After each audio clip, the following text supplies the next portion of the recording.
मुझे बताओ, charity commissioner act में मुसलमान चैरिटी कमिश्नर बन सकता है या नहीं बन सकता है? उसको ट्रस्ट नहीं चलाना है, उसको चैरिटी के कानून के हिसाब से वो ट्रस्ट चले उसकी देखरेख करनी है। ये धार्मिक नहीं है, ये धर्म का काम नहीं है मान्यवर, ये एडमिनिस्ट्रेटिव वर्क है। और इसलिए तो फिर चैरिटी कमिश्नर हिंदू होगा तो वो क्रिश्चियनों के ट्रस्ट का कैसे देखरेख करेगा? चैरिटी कमिश्नर क्रिश्चियन होगा तो जैनियों के और हिंदुओं के ट्रस्ट का कैसे देखरेख करेगा?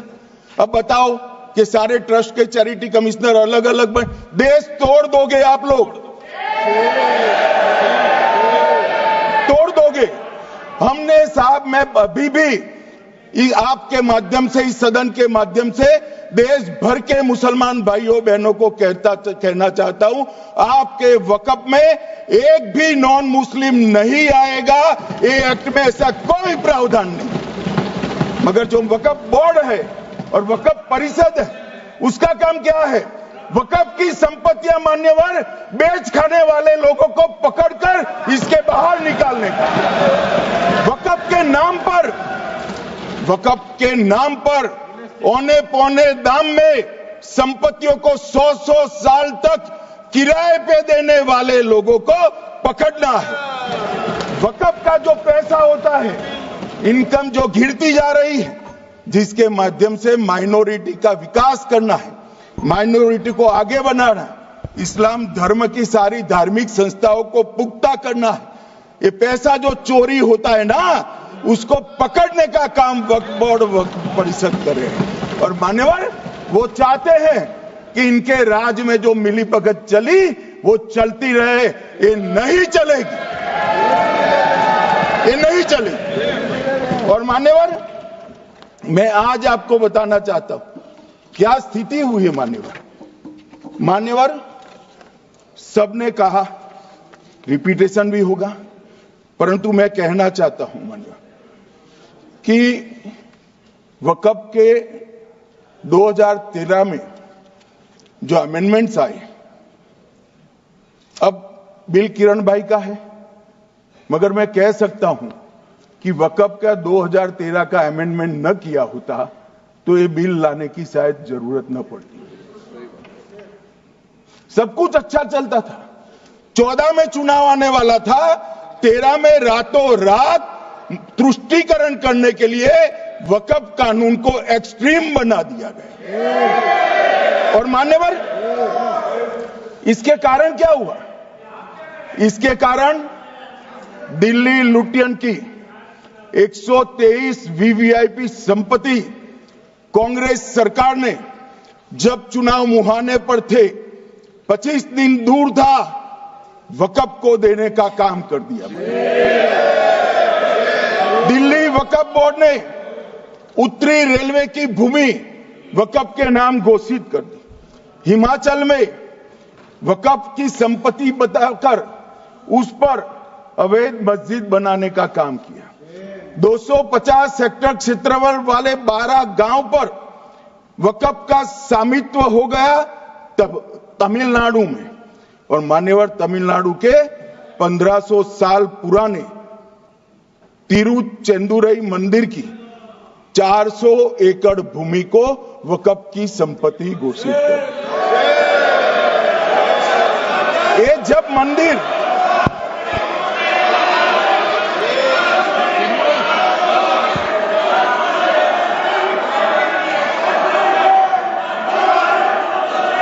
आपको मौका मिले जब अपनी बात कह देना, प्लीज बैठिए। मान्यवर, कर्नाटक की, आपको मौका मिले जब अपनी बात कह देना, आप भी बहुत मिसलीड करते हैं। बैठिए गृह मंत्री जी। मान्यवर, कर्नाटक की मणिपट्टी समिति का रिपोर्ट में पढ़ रहा हूं, इसमें मेरा कुछ नहीं है, खड़े मत हो जाना। ये मणिपट्टी समिति का रिपोर्ट है। 29,000 एकड़ भूमि वक्फ की बिजनेस के उपयोग के लिए किराए पर दे दी।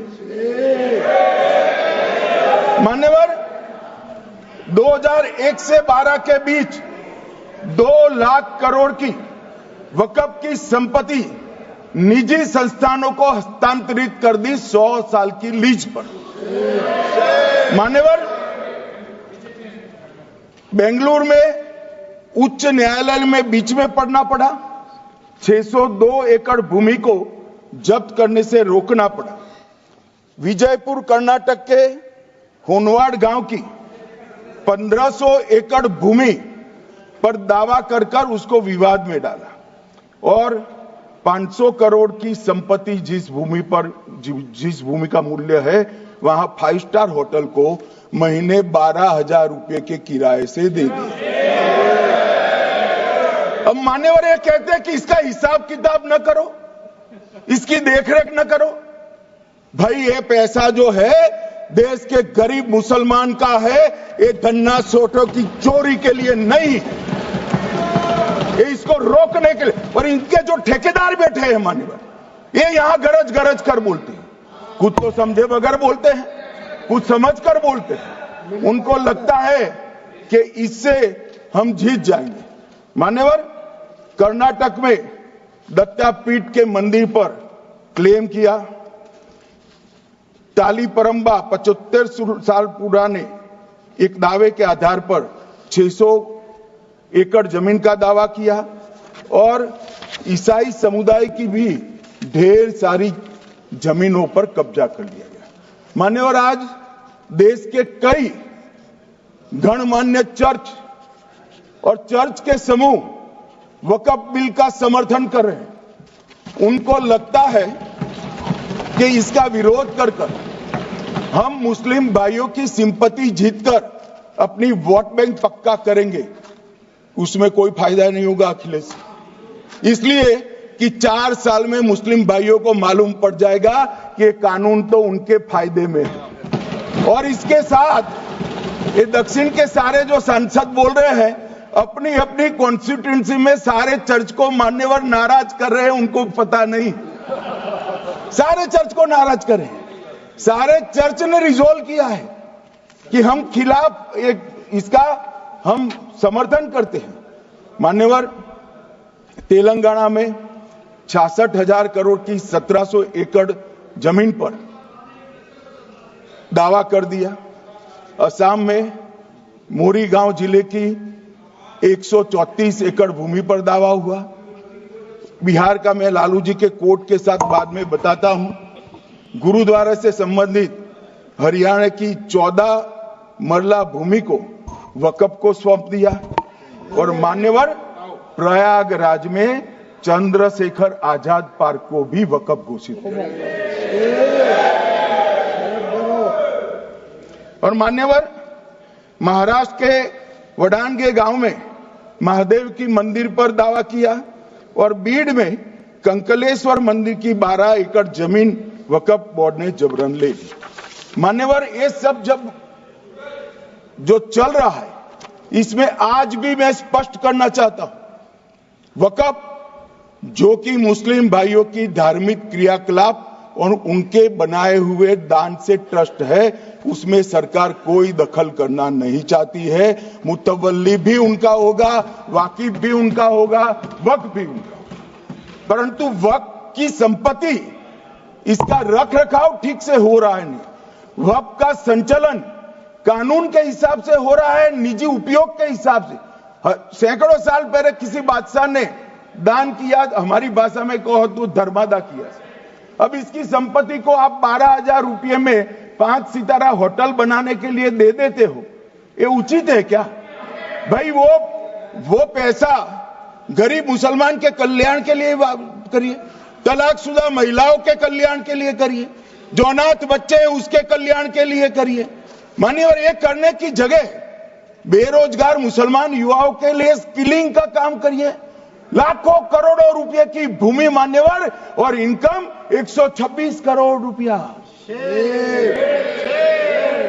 रेलवे की जितनी जमीन है, जिसमें हजारों करोड़ लाखों करोड़ का रेलवे का कारोबार चलता है, इतनी भूमि वक्फ के पास है और इनकम 126 करोड़ रुपया। मान्यवर कहते हैं कि इनकम का क्या उद्देश्य है?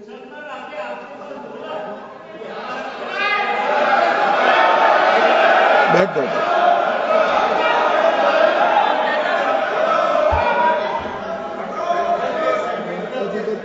मान्यवर, मैं दादा की टेंशन समझ रहा हूं, ये बंगाल के मुसलमान भी सुन रहे हैं, तो उनको टेंशन होना स्वाभाविक है।